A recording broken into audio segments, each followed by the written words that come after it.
So what up, man? Like, I'm here with another video again, and this video is just me like going over some points. Like, this video isn't a rant, but I just got down some points, and it's just gonna be me talking about why I feel like JJK, like the quality of the manga is just going down, bro.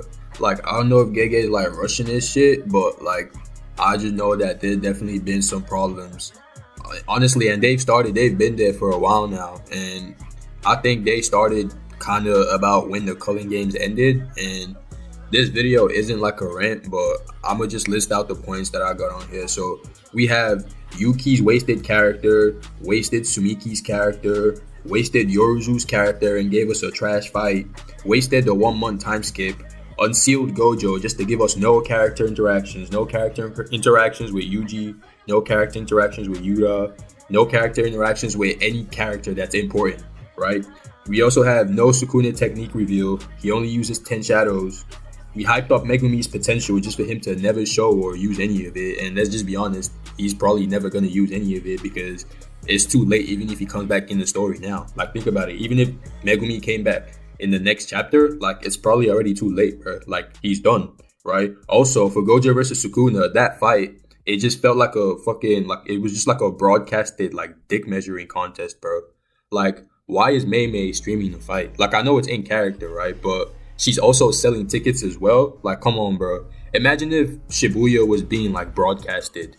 It just makes it, you just, like, automatically take it less serious, if that makes sense. Also, Gojo never actually fights a full power Sukuna, despite everything the manga has been leading up to this whole time. Even when we got teased, like, all the way back in the start of the manga, like, Gojo never actually ends up fighting full power Sukuna because 10 Shadow Sukuna is strong and all, but there's no denying everyone is gonna, tell you that, yeah, Heianera Sukuna with the 4 arms and shit, that, like, he's definitely stronger than 10 Shadow Sukuna. So, yeah, you also have Gojo getting off-screened as well. You have Gojo, dying alone despite him telling his students that you don't die alone. And, I guess maybe it's not Gojo's fault since Gojo has never, like, died before. Maybe except, like, against Toji, but he didn't, like, completely die there.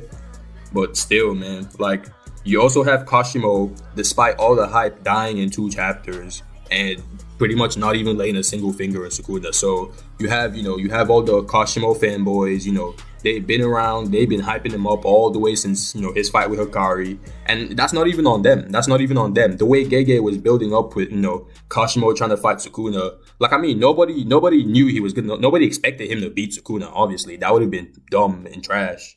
But, like, he literally does nothing, bro. Like, literally nothing, bro. He doesn't even weaken Sukuna. I'm pretty sure he doesn't even scratch Sukuna as well. Giving us blue balls with Yuji and Higuruma coming in just to switch to Kenjaku and Takaba. And also, Kenjaku and Takaba having just the most boring fight we've seen so far in the series. Like, I'm pretty sure Nobara fought that one chick that, like, flies on a broom in season 1. And even that fight was low-key more interesting than this fight, I'm gonna be honest. Because low-key, it felt like it had more action. And some guys would say, like, oh, you just don't understand the humor, or what, the humor doesn't appease to the Western fans or this or that. And it's like, bro, it doesn't change the fact that it's boring. If the Japanese fans get it, fine, good for them, all power to them. But, like, I'm not Japanese, and I'm pretty sure, like, there might be a Japanese person watching this, but I'm pretty sure most of my audience is, people from the West. And, let's just be honest, bro, like, you're not getting the humor. So that fight was pretty boring. Also, why does Kenjaku forget that he can just use his domain to counter Takaba's curse technique? Like, it's fine that he doesn't know what Takaba's curse technique is, but in character, against Yuki, he literally, like, says, yeah, I don't know what your curse technique is, so I'm gonna just go for a domain expansion instantly. But against Takaba, he's like, it just completely misses him. It doesn't even cross his mind, it looks like, right? He's just goofing off with Takaba. And that's just more of the things that make the fight trash. Also, we never get a fight with Kenjaku and Yuta. Like, again, do I need to remind y'all, like, how hyped that was? Like, that was one of the big, like game ending, like, story ending things for this show. And now we're never probably gonna get it because Kenjaku is, like, just ahead now. Honestly, just Kenjaku's whole character, like, he's starting to look like a fraud low key, because it's like, how the fuck, like, he's not gonna fight Yuta. the only thing he has like banking on him is like the merger curse, but God knows how the fuck he's gonna do that now that he's just a brain. You also have the characters that are just sitting in that room just talking. Like, bro, can any of y'all come out and do anything? Like, we're entering the final part of the story. If these characters have any chance to show what they can do, and crash out, like, this is their final chance. I'm gonna give Miwa a pass because she apparently, she crashed out against Kenjaku, and she can't fight anymore. But literally everyone else, bro, I'm talking Kusakabe, Mei, all of them, bro, they need to go do something, bro. They can't be sitting in that fucking room anymore. Like, that shit is not, like, that shit's pretty lame, bro. Imagine when this shit gets like animated, and like it's just gonna be like you have like action, and then you just cut back to the room where it's just guys like sitting and talking, bro, and thinking what we're thinking, like like that's just that is just not cool. But yeah, like I don't hate JJK.